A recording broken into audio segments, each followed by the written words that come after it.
तो ये नकाब पे तो पार्शल पाबंदी तो हमारे यहाँ भी मौजूद है। अच्छा, ये क्यों है आपको पता है? बड़ी बुनियादी वजह है इसकी, because it is security threat. मैं पढ़ाता हूँ जी, अब तो नहीं पढ़ाता, अब तो बहुत साल हो गए पढ़ाता। हम एग्जाम लेते हैं, एग्जाम के अंदर बच्ची आती है, उसने नकाब किया हुआ, मैं कैसे पहचानूं कि ये आईडी कार्ड जो सामने पड़ा हुआ है ये बच्ची खुद ही एग्जाम देने आई है, इसकी बहन, इसकी माँ, इसकी दोस्त नहीं आ गई क्या? नहीं, मैं उसे कोई नकाब हटाए तो आगे से नाराज हो जाएगी। क्यों नाराज हो जाएगी? उसके मजहब पे जिक्र पड़ जाएगी, उसकी सकाफत पे जिक्र पड़ जाएगी, उसकी शराब पे जिक्र पड़ जाएगी। तो ये मेरे लिए तो पॉसिबल नहीं है जज करना। How would I allow it? मैं कैसे अलाउ करूंगा?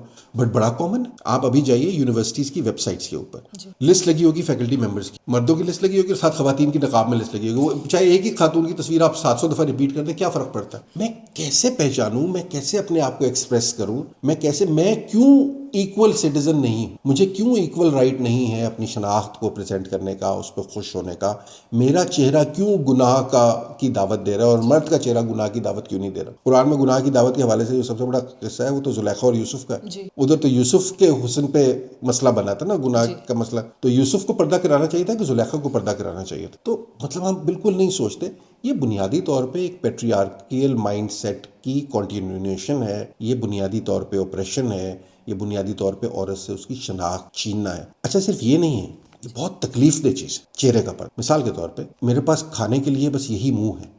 आपने कभी खवातीन जो चेहरे का पर्दा करके पब्लिक स्पेसेस में कहीं खाने, आपने कभी देखा है वो कितनी अजाबनाक सूरत हाल होती है जिसमें वो खा रही होती है? मतलब इधर से उठाएंगी स्ट्रॉ डालेंगी, इधर से उठाएंगी चम्मच डालेंगी। मतलब क्यों इसकी जरूरत है? वो क्यों इंसानों की तरह नॉर्मल तरीके से नहीं खा सकती? हमने क्यों उनको इतना मजबूर कर दिया है? खवातीन बहुत सी आपको कहेंगे कि हम अपनी मर्जी से कर रहे हैं। अच्छा, ये मर्जी जो है ना, मर्जी नाम की कोई चीज, फ्री विल नाम की कोई चीज किसी के पास नहीं है, मर्दों के पास भी नहीं है, औरतों के पास भी नहीं है। हम अपनी कंडीशनिंग के ऊपर चलते हैं। तो खवातीन को भी कंडीशन किया जाता है बचपन से। 3-3 साल की बच्चियों को नकाब लेना सिखाया जाता है, उनके जहन में डाल दिया जाता है कि अगर तुम नकाब नहीं लोगे तो जहन्नुम की आग में जलोगे। जब आपने उनके जहन में डाल दिया तो यही इसी को वो कैरी करती हैं, मर्दों के जहन में भी डालते हैं। तो मैं ये नहीं कह रहा कि कंडीशनिंग आप खत्म कर नहीं हो सकती, माशरे में कंडीशन करते हैं, पेरेंट्स करेंगे, टीचर्स करेंगे, आपकी एनवायरनमेंट करेगी, लेकिन आपको कहीं ना कहीं रिकग्नाइज करना चाहिए कि कौन सी कंडीशनिंग अहमकाना है और बेवकूफ़ाना है और डिस्क्रिमिनेटरी है। सिर्फ कंडीशनिंग चले कर भी रहे हैं तो मर्द औरत के लिए एक से करें ना। मैं कहूँ मर्द को भी कहूँ तुमने झूठ नहीं बोलना, ये कंडीशनिंग है। औरत को भी मैं कहूँगा झूठ नहीं बोलना।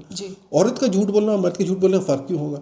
लिबास, मैं औरत को भी कहूँगा मॉडस्ट लिबास पहनना चाहिए आमतौर पर अपने बच्चों को, मर्द को भी कहूँगा कि मॉडस्ट लिबास पहनना चाहिए। रिवीलिंग लिबास वो मर्द को पहना हुआ मुझे बुरा लगेगा। हमारे यहाँ तनसाजी के मुकाबले होते हैं, उस पर क्यों ऑब्जेक्शन नहीं होते? मतलब आपने कोई 2.5 इंच की एक वो निकर पहनी होती है और आप उसके साथ तनसाजी करते, किसी को कोई इतराज नहीं है। तो मुझे तो वो भी ऑकवर्ड लगता है, मेरी हिस्से जमालियात को अजीब सा लगता है, लुक्स स्टूपिड बेसिकली। आपके जिस्म की नुमाइश, तो जिस्म की नुमाइश अगर मर्द को इजाजत नहीं तो औरत को भी इजाजत नहीं। सतर की अगर बात हो रही, चलिए सतर पे भी आ जाइए, सतर में चेहरा नहीं शामिल है।